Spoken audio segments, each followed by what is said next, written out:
Welcome to the Digital Identity Digest, the audio companion to the blog at Spherical Cow Consulting. I'm Heather Flanagan, and every week I break down interesting topics in the field of digital identity, from credentials and standards to browser weirdness and policy twists. If you work with digital identity but don't have time to follow every specification or hype cycle, you're in the right place. Let's get into it. So welcome back to a Digital Identity Digest. Today's episode is called Delegation and Consent. Who actually benefits? This piece builds on earlier conversations and things that I've written about delegation and digital identity. But today we're going to look at how the incentive structures push companies to grab broader permissions than they really need and how that erodes trust.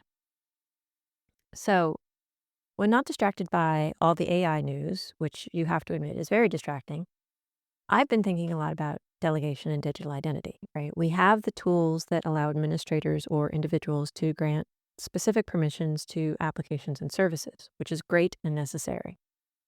In theory, it's a very clean model. You delegate only what's necessary to the right party for the right time.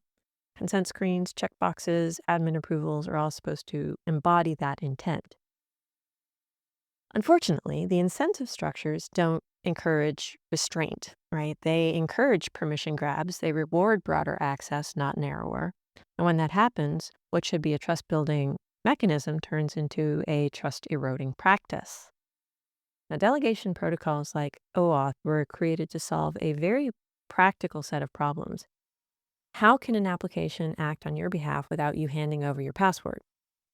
Instead of giving a third-party app your login credentials, OAuth would let you grant that app a limited token. Ideally, that token is scoped to a specific action, like read my calendar or post to my timeline. In enterprise settings, administrators can approve apps at scale, essentially saying, this tool can access certain company data on behalf of all of our employees, so not everyone is answering the same question every single time. The design intent here is least privilege. Give just enough access to accomplish the task and nothing more. Tokens should be narrow, time-bound, and transparent. But the incentives actually push in the opposite direction. If you're building a service, every extra permission opens new doors. You get richer analytics, you get more personalization, you get more data to monetize. And if you're on a growth team, every consent screen is just another conversion funnel to optimize. I mean, why ask for the bare minimum when you can ask for more?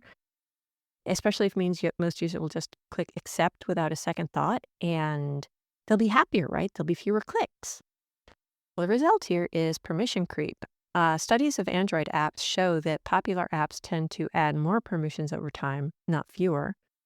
The driver isn't technical need, it's incentive alignment, right? More access means more options, even if it slowly undermines trust.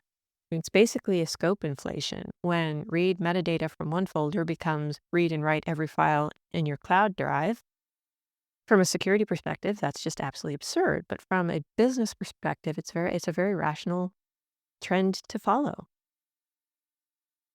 Okay, so that's where we're looking at with delegation and authorization. Let's shift to consent. Now, on paper, consent is the safeguard against all of this. Users are shown what's being requested, and they make an informed choice.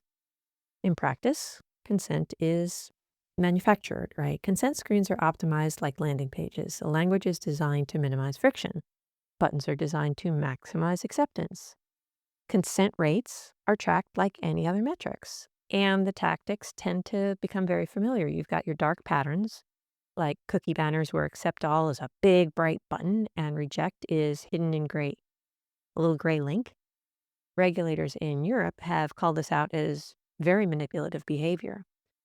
There are consent or pay models. You can either accept tracking or pay for access. Regulators argue that if refusal carries a cost, then consent may not be freely given.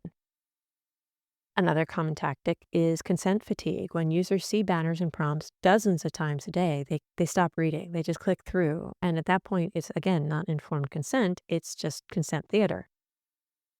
Delegation without trust is very fragile. Delegation wrapped in manufactured consent is quite possibly worse. It's a contract where one party holds all of the power and the other just clicks yes so they can move forward.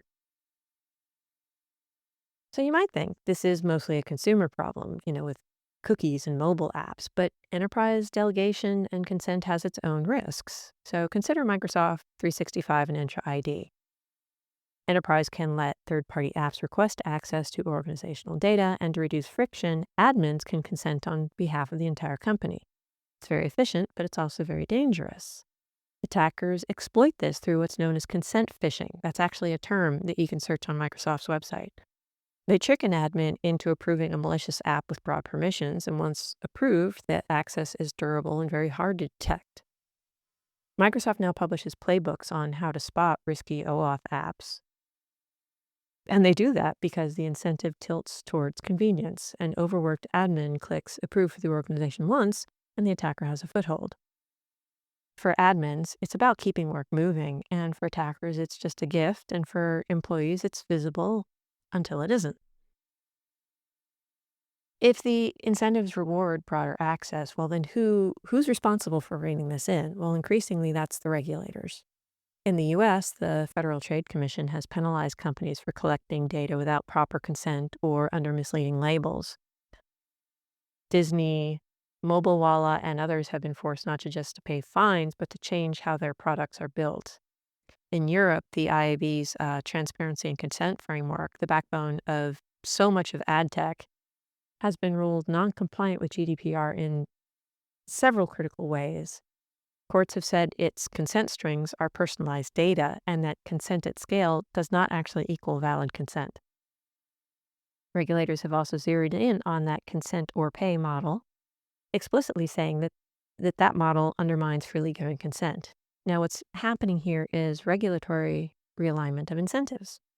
If the market rewards permission grabs, fines and rulings kind of shift that balance, and that's leading us towards the less expensive path. The cheaper path is to ask for less data and not more.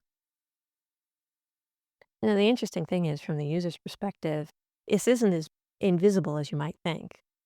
People notice when apps request more permissions than they should. They notice confusing cookie banners. They notice when their IT team approves a sketchy app and they're the ones being phished. The result is absolutely an erosion of trust. Users stop believing that consent means more choice. They stop believing that delegation means least privilege. And every new consent screen feels like another data grab in a very poor disguise. And once trust is lost, it's very hard to rebuild it. Every new protocol, every new product has to fight against that backdrop of suspicion. So how do we fix this? Well, how can delegation and consent be real trust building mechanisms instead of hollow rituals? I have a list. One thing you can do is have purpose bound scopes, tokens tied to very specific actions as opposed to broad categories. You can do time box tokens, access that expires very quickly unless renewed. You have what's known as refusal symmetry. Reject buttons need to be as easy and as visible as accept buttons. Transparent change logs, right? Apps that actually publish the scopes they request with history as to when that has changed. Your admin consent boards, right? Enterprise should be reviewing app requests frequently, not just leaving it to, one person or one team that's under pressure to make those changes and get the people what they think they need. And lastly, trust reports, right? Companies publishing data on how delegation and consent are actually managed would be really helpful. And that includes how often requests are denied, how quickly access is revoked, and so on. Each of these shifts the incentives, right? They make trust the key performance indicator, the KPI, not just conversion rates. So let's get back to the question, right? Who benefits from delegation and consent as they work today? Well, companies do benefit. More permissions mean more data, more features, more revenue. Regulators sort of benefit, right? They gain political capital when they step in to protect consumers. Even attackers benefit, right? Broad, long-lived tokens are pure gold for persistence and their ability to get to the data that they want. People? Well, people benefit only kind of in theory. In practice, they're often, ultimately the least protected. Their consent is optimized against, their scopes are inflated, and their trust is eroded. Delegation and consent were supposed to empower users, but right now they mostly empower everyone else. So delegation, especially when it comes to, humans, is way too important to discard. Consent is too foundational to abandon, but both need to be reclaimed from the incentives that warp how they exist today. That means treating trust as the KPI. It means designing delegation flows for least privilege, not maximum access. And it does mean that regulators need to continue to push back against manipulative practices. Because if the only people actually benefiting from delegation and consent are companies and attackers, we kind of lost the plot. And the longer that continues, the harder it will be to convince users that their yes actually means something. If this is a space that you're really, really interested in and want to know a lot more, hopefully you are familiar with a wonderful woman named Eve Mailer at the Venn Factory. She has quite a bit of material written about consent and is someone I would encourage you to go read up on. She also has a white paper that you can download. It's about $20. That's just an amazing piece of work on all of this. With that, thanks again for coming to a Digital Identity Digest, and I hope you listen in again next week.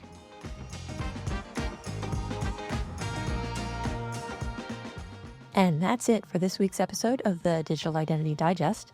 If it helps make things a little clearer, or at least a little more interesting, share it with a friend or colleague and connect with me on LinkedIn at HL Flanagan.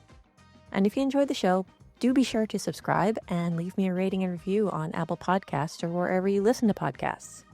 You can also find the written full post at sphericalcowconsulting.com. Now stay curious, stay engaged, and let's get these conversations going.